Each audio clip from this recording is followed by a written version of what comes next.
Hola, ¿qué tal? Muy buenas noches. Les damos la más cordial bienvenida a este espacio informativo del Poder Judicial de la Federación, hoy que es jueves 17 de agosto de 2023. Soy Lorena Sánchez Cabrera y le presentaré la información más importante generada hasta el momento de lo que ha ocurrido dentro del Poder Judicial de la Federación y, por supuesto, en el territorio nacional.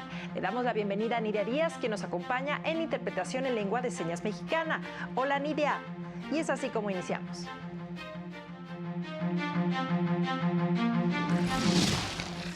La Corte descarta que ponga en riesgo la seguridad nacional revelar el patrimonio de ingenieros militares. Sin el apoyo de los especialistas no se puede entender el concurso mercantil, aseguró el ministro Javier Lainez. La Defensoría Pública Federal tiene como prioridad garantizar el acceso a la justicia a personas en situación de vulnerabilidad. Amenazas contra integrantes del Poder Judicial atentan contra la independencia y estabilidad judicial. El Pleno de la Corte resolvió un recurso de revisión en materia de seguridad nacional en el que se pedía revocar un fallo del INAI que ordenaba entregar las declaraciones patrimoniales y de intereses de ingenieros militares. Por mayoría de votos, el Pleno de la Corte confirmó la resolución del INAI que ordena a la Secretaría de la Función Pública entregar la versión pública de las declaraciones patrimoniales de 23 ingenieros militares residentes de obra del aeropuerto Felipe Ángeles. Esto al resolver un recurso de revisión en materia de seguridad nacional promovido por la Consejería Jurídica del Ejecutivo Federal.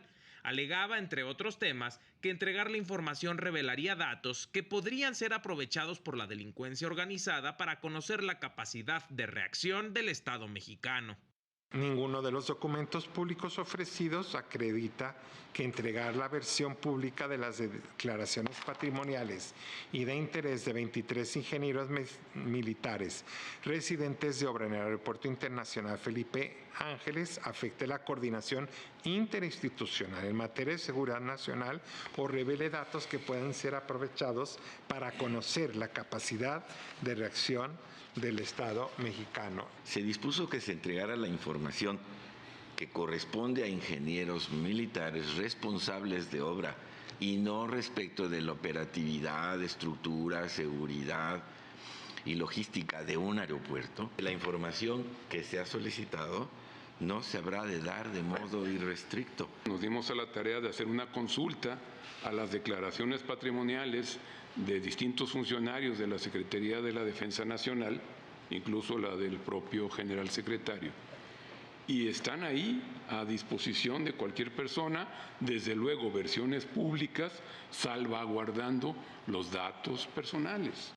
De esta forma, el Pleno de la Corte determinó que el recurso de revisión en materia de seguridad nacional era infundado y confirmó la resolución del INAI. Para el canal del Poder Judicial de la Federación, Mario López Peña.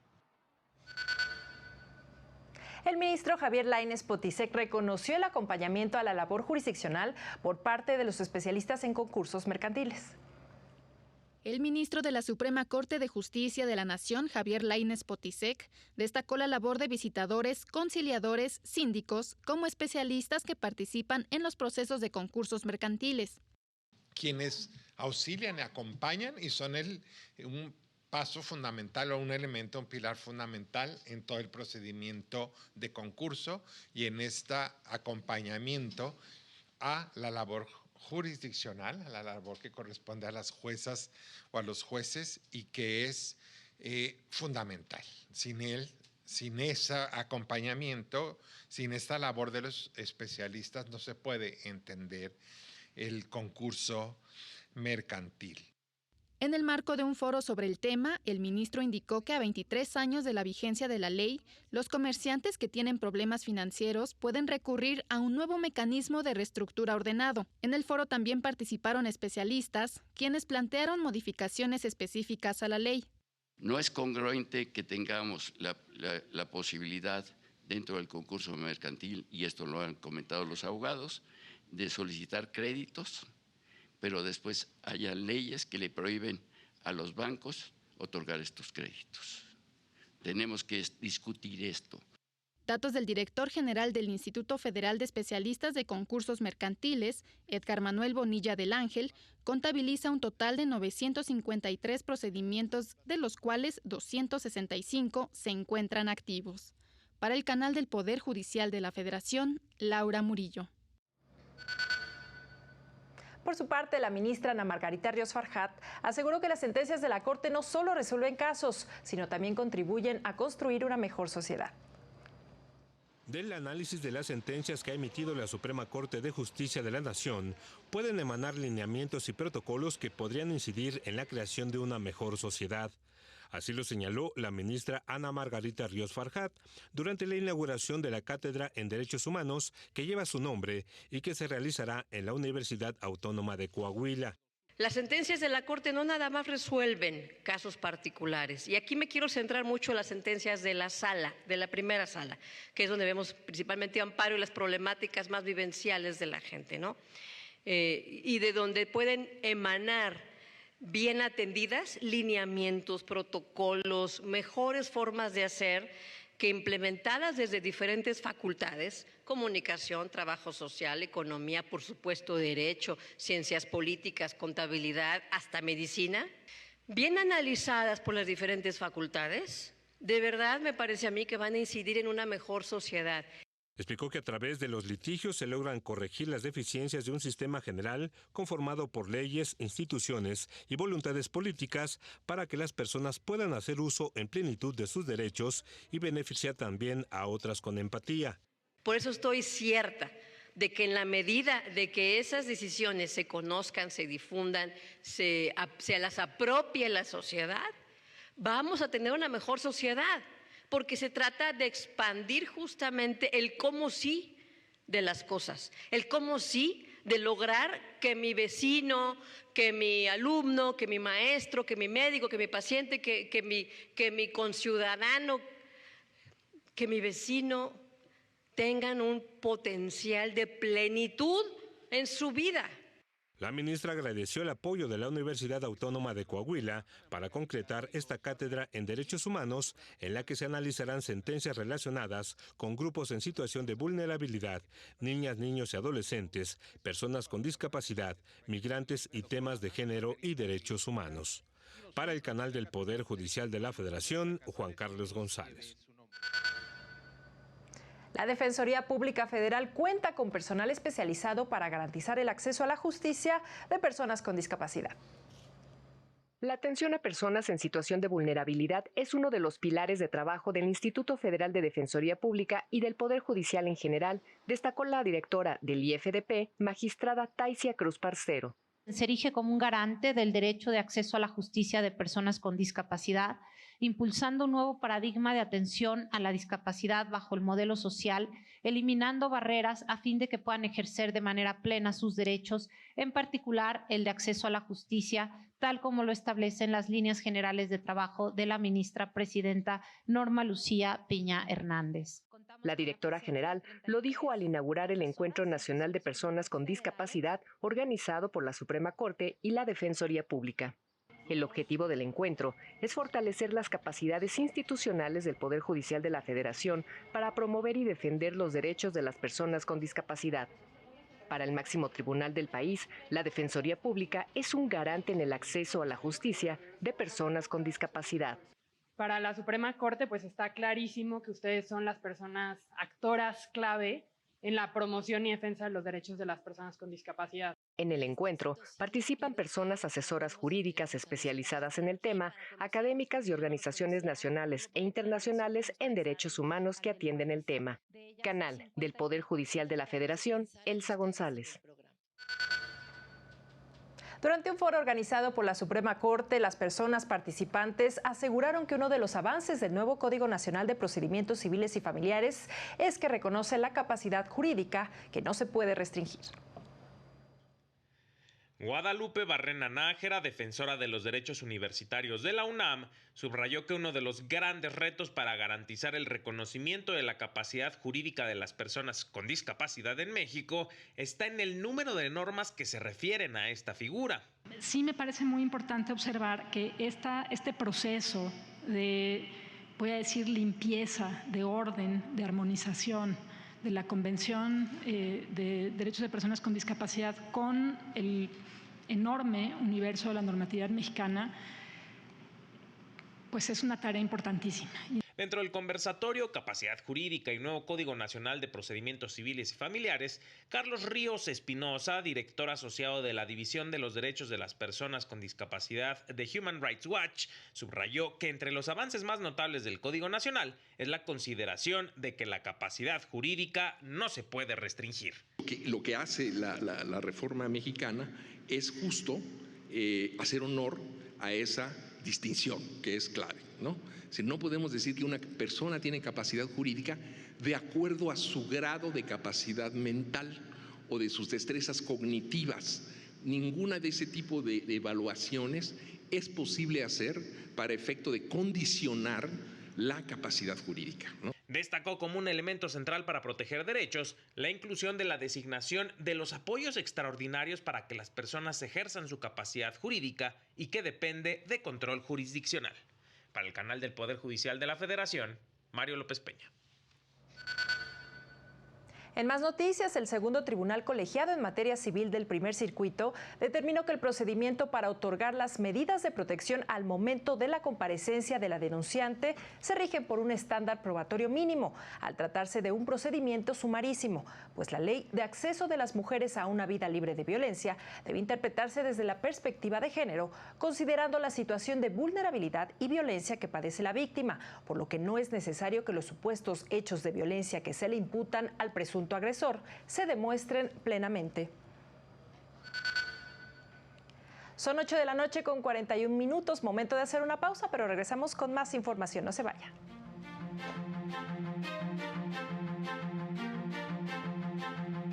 Al regresar, el 97.4% de los delitos de extorsión no se denuncian.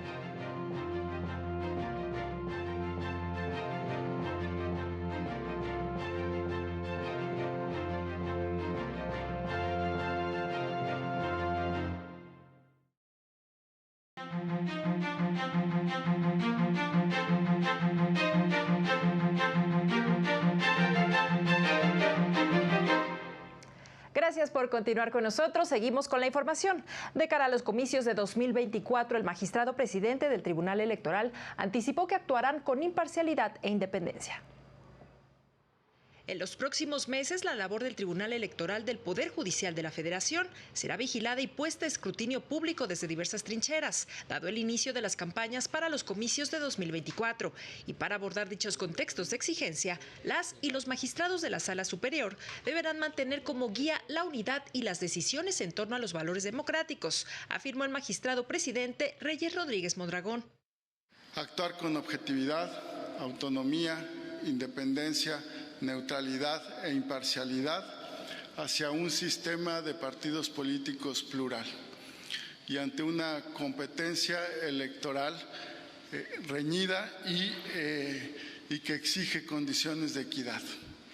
Esta tarea se cumple cuando nuestras decisiones efectivamente abonan a la paz pública. El magistrado presidente participó en la inauguración en Campeche del Encuentro Regional de Institutos, Tribunales Electorales e INE, convocado por el Tribunal Electoral del Poder Judicial de la Federación, cuyo objetivo es establecer acuerdos para la cooperación interinstitucional de cara a las elecciones de 2024, las cuales, reiteraron, serán las más grandes en la historia de la democracia en México. Es fundamental que las consejerías electorales escuchen las posturas de las magistraturas respecto a temas, por ejemplo, de acciones afirmativas, de violencia política contra las mujeres por razón de género, de las resoluciones sobre actos anticipados de precampaña y campaña, sobre los procedimientos especiales sancionadores y las acciones encaminadas a fortalecer la justicia electoral digital. En este encuentro se llevó a cabo también la presentación de la nueva Defensoría Pública Electoral. Y en este mismo sentido, el magistrado Reyes Rodríguez Mondragón aseguró que a pesar del hostigamiento, México cuenta con instituciones jurisdiccionales que sirven de contrapeso al poder. Cuando se amenaza a elementos del Poder Judicial para que ahora sean democráticamente electos, se atenta contra los principios de independencia y estabilidad judicial, advirtió el magistrado de la Sala Superior del Tribunal Electoral del Poder Judicial de la Federación, Felipe de la Mata Pizaña. Durante el conversatorio del Pleno a la Plana, hostigamiento a las instituciones, dijo, por ejemplo, que en el caso de los jueces electorales, estos tienen que terminar sus periodos como principio del bloque de convencionalidad y constitucionalidad. Porque habráse visto quién se atreva a controlar a un órgano constituido del Estado. ¿Quién se atreve a decir que está la Constitución por encima de un órgano constituido del Estado? Porque se decía, es una soberanía, como si no el resto de los órganos del Estado fueran una soberanía y existiera la división de poderes. Y ya no digamos, afirmó, de hostigamiento por recortes presupuestales, juicios políticos y filtración de proyectos. En su intervención, la presidenta del INAI, Blanca Lilia Ibarra, aseguró que por ello es necesaria la realización de un ejercicio de autocrítica ante lo que se pueda sobredimensionar afuera para cumplir lo que México necesita en democracia. Ante esta situación crítica de hostigamiento, de cuestionamiento que se hace de manera permanente, no solamente al INAI, sino a otros órganos, instituciones públicas, es el momento de que pongamos en discusión. Añadieron que los organismos autónomos no son una dádiva de las autoridades, sino producto de un proceso de democratización del sistema mexicano. Para el canal del Poder Judicial de la Federación, Óscar González. Mientras tanto, durante la firma de un convenio, la comisionada presidenta del INE aseguró que defenderá ante la Cámara de Diputados el anteproyecto de presupuesto para 2024. La consejera presidenta del Instituto Nacional Electoral, Guadalupe Tadei, confió en que la Cámara de Diputados apruebe sin recorte el presupuesto que han planteado para el próximo año. Se trata de 37,000 millones de pesos, de los cuales 23,700 millones son de presupuesto base, 10,000 millones para prerrogativas de partidos políticos y 3,500 millones como presupuesto precautorio para eventuales consultas populares o elecciones extraordinarias. Dio a conocer que la próxima semana se reunirán con diputados federales para defender su propuesta de presupuesto, esto ante el anuncio que hizo el presidente de la República de que se podría reducir en 10,000 millones de pesos. La responsabilidad primaria del instituto es hacer un cálculo correcto del presupuesto y eso es lo que se hizo. El ejercicio del presupuesto es apegado a lo que tenemos que cumplir. Eso es lo que habremos de transmitir y yo espero que sea tal cual la aprobación en la Cámara de Diputados.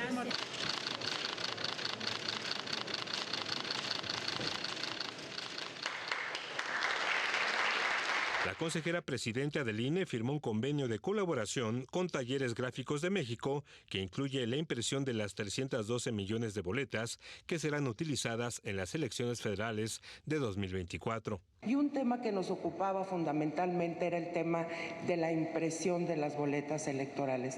312 millones calculados para el Instituto Nacional Electoral. Contamos con moderna infraestructura que cumple con los niveles de calidad y seguridad referidos en la norma internacional. Se explicó que cada instituto electoral local determinará de forma autónoma si se adhiere a este convenio marco para la impresión de las boletas que se utilizarán en las elecciones locales. Para el canal del Poder Judicial de la Federación, Juan Carlos González. Vamos a otra información porque de acuerdo con la organización Impunidad Cero, mensualmente se abren 900 carpetas de investigación por el delito de extorsión. La extorsión es uno de los 3 delitos con mayor incidencia en el país. Datos de la organización Impunidad Cero revelan que en 2021 se cometieron 4.9 millones de delitos de extorsión. El 97.4% de los casos no se denuncian. Estamos teniendo alrededor de 900 carpetas de investigación cada mes en nuestro país sobre este delito. Imagínense, si esto es solamente un 2% de todos los que suceden, pues estamos hablando de 45,000 posibles casos en cada mes en nuestro país. Con el fin de brindar herramientas a la población para denunciar el delito de extorsión, Impunidad Cero presentó una guía que explica con facilidad el proceso de acercamiento con la autoridad. Muchas veces como víctimas no sabemos realmente si fuimos víctimas de extorsión o no, nos quedamos solamente con la llamada y si no pagamos, si no la seguimos, creemos que no hubo un delito como tal. Pero lo que nos permite entender esta guía, que es fenomenal, es que solamente con el intento, y lo dice en una de las páginas, el intento de obligar a otro ya se considera un delito. Y esto ya es suficiente para poderlo ir a denunciar. En conferencia virtual, especialistas destacaron el derecho que tiene la víctima a que se inicie una carpeta de investigación y obtener información sobre ella, puesto que en ocasiones las autoridades se niegan a iniciarla al no realizarse una transacción económica. Para el canal del Poder Judicial de la Federación, Laura Murillo. Y atención con la siguiente nota, porque este viernes se darán a conocer los resultados del examen para ingresar a la educación media superior. Con el propósito de orientar y apoyar a los estudiantes para que continúen sus estudios de bachillerato, la Comisión Metropolitana de Instituciones de Educación Media Superior dará a conocer este viernes los resultados del concurso de asignación 2023 a través de su página de Internet. Se registraron 286,572 personas a este concurso. De este gran total, 276,853 concursantes cumplieron con todos los requisitos establecidos en la convocatoria y en el instructivo del concurso, es decir, un 96,6%. La vocera de la Comisión Metropolitana dijo en conferencia de prensa que el 50,5% de los aspirantes son hombres y el 49,5% mujeres. 245,621 concursantes obtuvieron un lugar en esa opción que ellos eligieron. El 49,5% de los concursantes que obtuvieron un lugar son mujeres. Eso nos da muchísimo gusto. Es decir, un total de 121,621 mujeres están dentro de una opción educativa. Señaló que los estudiantes que resulten electos podrán inscribirse en los 486 planteles de las escuelas participantes, en donde la UNAM y el Instituto Politécnico son los que cuentan con más demanda educativa. Para el canal del Poder Judicial de la Federación, Rosy García. En más temas educativos, el Sindicato Nacional de Trabajadores de la Educación exigió a gobernadores de 8 estados que se han negado al reparto de los libros de texto gratuito que cumplan de manera oportuna con la entrega de estos materiales educativos para el ciclo escolar 2023-2024. En cartas dirigidas a los gobiernos de Aguascalientes, Chihuahua, Coahuila, Guanajuato, Jalisco, Nuevo León, Querétaro y Yucatán, advirtió que la judicialización sobre el contenido de los libros traslada la política a la escuela y transgrede los principios de la educación.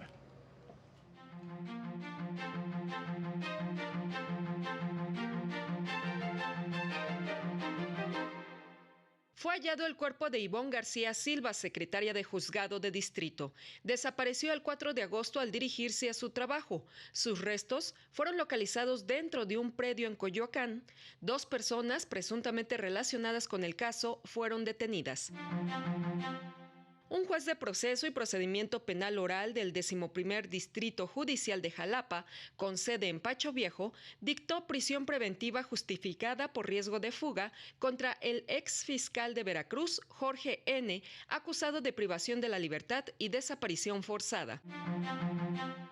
Un juez federal otorgó a la Unidad de Inteligencia Financiera un amparo con el que se impide la entrega de un documento con el cual el abogado Juan C., acusado de delincuencia organizada y lavado de dinero, pretendía obtener su libertad. Organizaciones civiles de derechos humanos exigieron a las autoridades la transferencia de la información del CISEN al Archivo General de la Nación, como se establece en la Ley General de Archivos y en 2 acuerdos presidenciales. Para el canal del Poder Judicial de la Federación, Citlali Pérez. Vamos ahora a la información internacional porque un sismo de magnitud 6.1 impactó en Meta, Colombia, y se sintió con gran intensidad en distintas partes del país, seguido de una réplica de magnitud 5.6 unos minutos después. Hasta el momento, afortunadamente, no hay reporte de víctimas, si bien se registraron daños en algunos inmuebles. La Embajada de México en Colombia abrió una línea de emergencia para los connacionales que radican en ese país.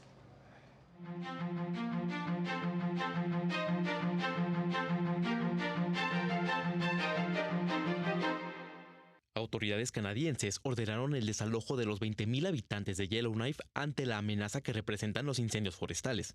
Algunos ciudadanos pueden inscribirse en vuelos de salida. Se estima que al menos 13 millones de hectáreas se han quemado. Las intensas lluvias que azotan la región del Himalaya desde hace 5 días provocaron la muerte de al menos 72 personas por deslizamientos de tierra e inundaciones. Con helicópteros y botes se han rescatado a 2,000 damnificados. Durante una operación policial con 400 elementos, se arrestaron 10 ciudadanos extranjeros bajo sospecha de falsificación y lavado de dinero. Se incautaron $735 millones y productos de lujo. Más de 35 cuentas bancarias fueron congeladas y decomisaron 94 propiedades con 50 vehículos. Nombres, direcciones, perfiles digitales y fotografías personales del jurado que acusó el lunes al expresidente Donald Trump y 18 aliados fueron publicados en un sitio de violencia extrema. La seguridad de los miembros del tribunal preocupa al Departamento Policial de Atlanta, el cual apoya con la investigación. Para el canal del Poder Judicial de la Federación, Héctor García Mejía. Al menos 10 personas murieron luego de que un avión privado se estrellara contra una motocicleta y un automóvil en una carretera cercana a Kuala Lumpur, Malasia. Ahí las imágenes. En la aeronave viajaban 6 pasajeros y 2 miembros de la tripulación provenientes de una isla turística. Ninguno sobrevivió. Las otras 2 víctimas iban en los vehículos que impactó. Hasta el momento se desconocen las causas del accidente. Vamos a otra información porque de acuerdo con el IMCO, 10 carreras concentran el 50% de la matrícula del país, siendo la licenciatura en Derecho la más demandada. A pesar de las transformaciones en el entorno laboral, las carreras más estudiadas en México no han cambiado desde 2014, siendo la licenciatura en Derecho la más demandada por los estudiantes, reveló el Instituto Mexicano para la Competitividad. Lo anterior al presentar la herramienta Compara Carreras, que ofrece información gratuita y actualizada sobre la oferta académica en el país. Estima que Derecho concentra una matrícula nacional de 365,780 jóvenes, seguida de Administración de Empresas con más de 267,000 estudiantes, Ingeniería Industrial con 239,000, Contabilidad cuenta con 215,000 jóvenes, le siguen Psicología, Ingeniería Electrónica, Enfermería y Obstetricia, Medicina, Negocios y Comercio. Es decir, solo 10 carreras concentran la mitad de la matrícula estudiantil.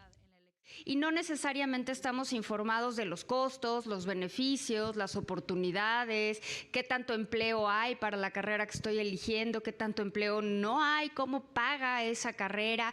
No tenemos demasiada información. El IMCO reveló que en los últimos 10 años creció 25% el número de personas con carrera universitaria. Sin embargo, existe una desconexión entre el talento disponible y las habilidades requeridas por el mercado. Estima que en promedio un egresado de educación superior puede ganar 85% más que una persona que solo concluyó el bachillerato. Para el canal del Poder Judicial de la Federación, Marta Rodríguez.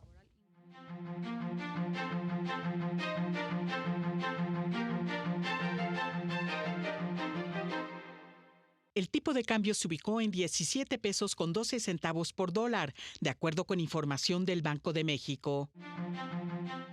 La encuesta nacional Ingreso-Gasto de los Hogares 2022 subestimó la importancia de las remesas en los ingresos de las familias de escasos recursos y su impacto en la medición de la pobreza. El Centro de Estudios Monetarios Latinoamericanos advirtió que la encuesta únicamente capturó 8.4% del ingreso por remesas que entraron al país en 2022.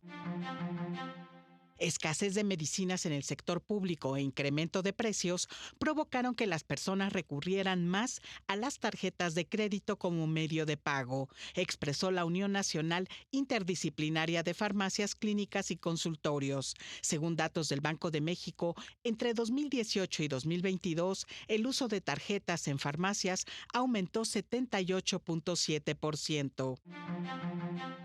Estados Unidos solicitará un panel de resolución de disputas con México sobre políticas biotecnológicas y el maíz al amparo del TEMEC, país que ha reiterado su preocupación porque las políticas de México no se basan en la ciencia y amenazan con interrumpir sus exportaciones, poniendo en riesgo la seguridad alimentaria. Para el canal del Poder Judicial de la Federación, Lilian Moreno. Es así como llegamos al final de este espacio, como siempre agradeciendo su compañía e invitándole a mantenerse aquí en la señal del canal del Poder Judicial de la Federación. Soy Lorena Sánchez Cabrera y le deseo que disfrute esta lluviosa noche de jueves. Hasta pronto.